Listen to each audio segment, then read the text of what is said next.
হলি আর্টিজানে যারা হামলা করেছে, আলহামদুলিল্লাহ বিভিন্ন মিডিয়ার মাধ্যমে পরিষ্কার, ওখানে কোনো আলেম ওলামা হুজুর দাড়িওয়ালা টুপিওয়ালা লোকেরা ওই জায়গায় অ্যাটাক করে। নর্থ সাউথ বিশ্ববিদ্যালয়, যে বিশ্ববিদ্যালয়ে আপনার আদরের দুলালি লক্ষ লক্ষ টাকা খরচ করে যেখানে পড়াচ্ছেন, ওই বিশ্ববিদ্যালয়ের বিকৃত মস্তিষ্কের কিছু ছেলে পেলে তারা এটা আক্রমণ করেছে। কতক্ষণ দেখেন, তারা ওখানে অ্যাটাক করেছে, আলহামদুলিল্লাহ। কিন্তু ষড়যন্ত্র শেষ নাই। কিছুদিন আগে একটা নাটক তৈরি হয়েছে, নাটক সিনেমাতে মানে নাটক তৈরি হয়েছে, শুটিং করা হয়েছে, হলি আর্টিজান নাটক। দেখছেন কি? দেখেন নাই? হলি আর্টিজানে আঘাত করা হলো, অনেক সাদা চামড়ার মানুষ মারা গেল, এটা নিয়ে একটা নাটকের শুটিং করা হয়েছে, নামই দিয়েছে হলি আর্টিজান।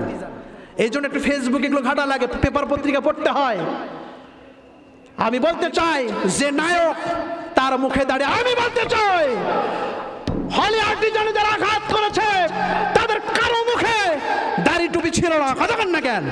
তাহলে তোমরা নাটক বানাও, শুটিং করো, কেন তুমি আমার রাসূলের সুন্নাহ দাড়ি টুপি নিয়ে কেন তুমি আজকে নাটকের শুটিং করে ইসলামের আঘাত হানলে দাড়িওয়ালা টুপিওয়ালা লোকদের উপর আঘাত হানছো? কথা বলেন না কেন? এটা আর একটা ষড়যন্ত্র। তারা নাটক দিয়ে বুঝাচ্ছে যে দাড়িওয়ালা টুপিওয়ালারা ওই জায়গায় হলি আর্টিজান আঘাত করেছে। সম্পূর্ণ মিথ্যা কথা। আমি এই কোরআনের মাহফিল থেকে আজকে প্রতিবাদ করছি।